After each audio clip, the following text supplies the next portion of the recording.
Praise the lord. దేవుని ఘనమైన నామమునకు మహిమ కలుగునుగాక. ప్రభు పేరట మీ అందరికీ హృదయపూర్వక వందనాలు. ఈ ఉదయకాలము దేవుని వాక్యాన్ని విందాం. యోహాను సువార్త 5వ అధ్యాయము 8వ వచనము. యేసు నీవు లేచి నీ పరుపెత్తుకుని నడువుమని వానితో చెప్పగా వెంటనే వాడు స్వస్థత నొంది తన పరుపెత్తుకుని నడిచెను. ప్రియమైన వల్లరా, ఇక్కడ 38 సంవత్సరాలుగా వ్యాధితో పడి ఉన్న ఒక మనుషుని గురించి రాయబడిందండి. మరి తను బేతెస్తా కోనేరు వద్ద 38 సంవత్సరాలుగా రోగముతో తను పడి ఉన్నాడు. మరి ఆ కోనేరు వద్ద ఆ యొక్క మంటపాల్లో ఎంతో మంది రోగులు ఉన్నారు.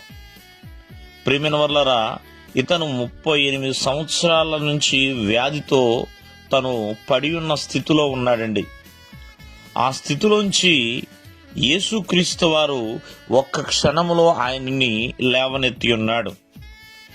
అంటే మరి 38 సంవత్సరాలుగా తను ఏ స్థితిలో పడి ఉన్నాడు? మరి అనారోగ్యం అనే స్థితిలోంచి పడి ఉన్నాడు కాబట్టి ప్రభువు లేపగలిగి ఉన్నాడు. జాగ్రత్తగా ఆలకిస్తే చాలామంది ప్రభు ఎద్దుకు వచ్చి శుద్ధులైన వారు చాలామంది ఉన్నారు. కుష్ఠరోగులు కావచ్చు, వ్యాధిగ్రస్తులు, ప్రియమైన వాళ్ళరా, దురాత్మలు పట్టిన వారు, అలాగే పాపముల నుంచి విడుదల పొందిన వారు, ఇలా ఎంతో మంది ప్రియమైన వాళ్ళ హెబంధకాల్లో ఉన్నవారు.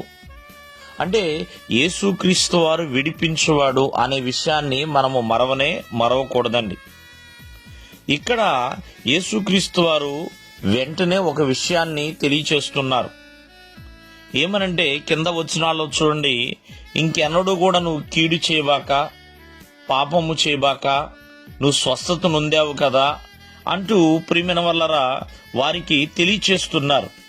కావున విడుదల పొందిన వారు చేయవలసిన చక్కటి పని ఏంటంటే ప్రియమైన వల్లరా, మరి అన్నడూ కూడా ఆ పడిన స్థితిలోనికి వెళ్ళకూడదు. దురాత్మ నుంచి విడుదల పొందావు, మరలా ఆ దురాత్మలతో సహవాసం చేసే స్థితికి వెళ్ళకూడదండి. అనారోగ్యం నుంచి విడుదల పొందావు, మరలా అనారోగ్యానికి గురి కాకుండా ఎవరిని వారు జాగ్రత్తగా కాపాడుకోవాలి.